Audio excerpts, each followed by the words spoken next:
បងប្អូនទាំងអស់គ្នាមករយៈនេះគឺឃើញមានការបង្ហោះផ្សាយច្រើនអំពីសម្ដីរបស់រដ្ឋមន្ត្រីក្រសួងការបរទេសថៃលោកស៊ីហាសាក់ភួងកេតកែវដែលបានទាមទារឲ្យកម្ពុជាចូលរួមចរចាដោះស្រាយបញ្ហាព្រំដែនជាលក្ខណៈទ្វេភាគីជាមួយថៃ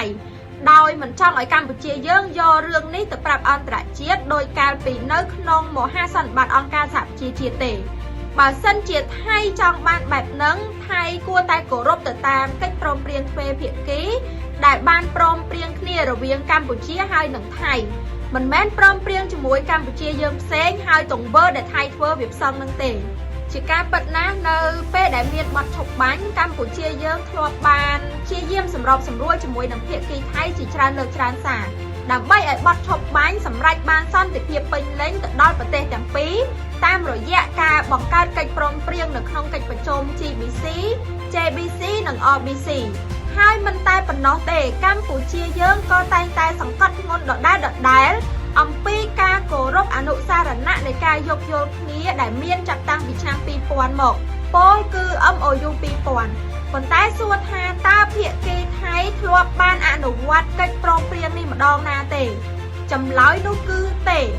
ថៃមានតែបង្កឲ្យស្ថានភាពនៅតាមព្រំដែនកាន់តែតានតឹងឡើងតែប៉ុណ្ណោះជាក់ស្ដែងកាលពីថ្ងៃទី17ខែកញ្ញាឆ្នាំ2025នេះ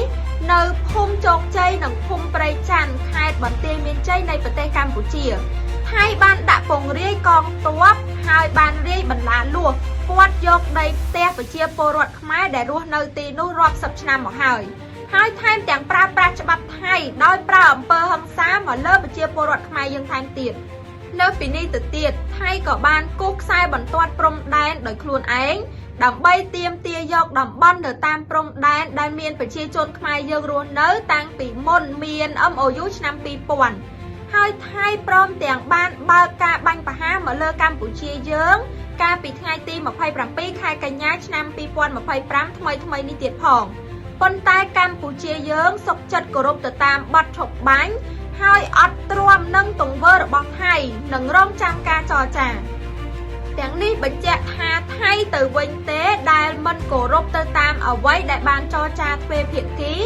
មិនគោរពទៅតាមបទឈប់បាញ់ហើយតែងតែបំពានមកលើកម្ពុជាដូច្នេះខ្ញុំសូមអំពាវនាវទៅដល់សហគមន៍អន្តរជាតិសូមឲ្យជួយដោះស្រាយនិងជួយកម្ពុជាលើបញ្ហានេះផង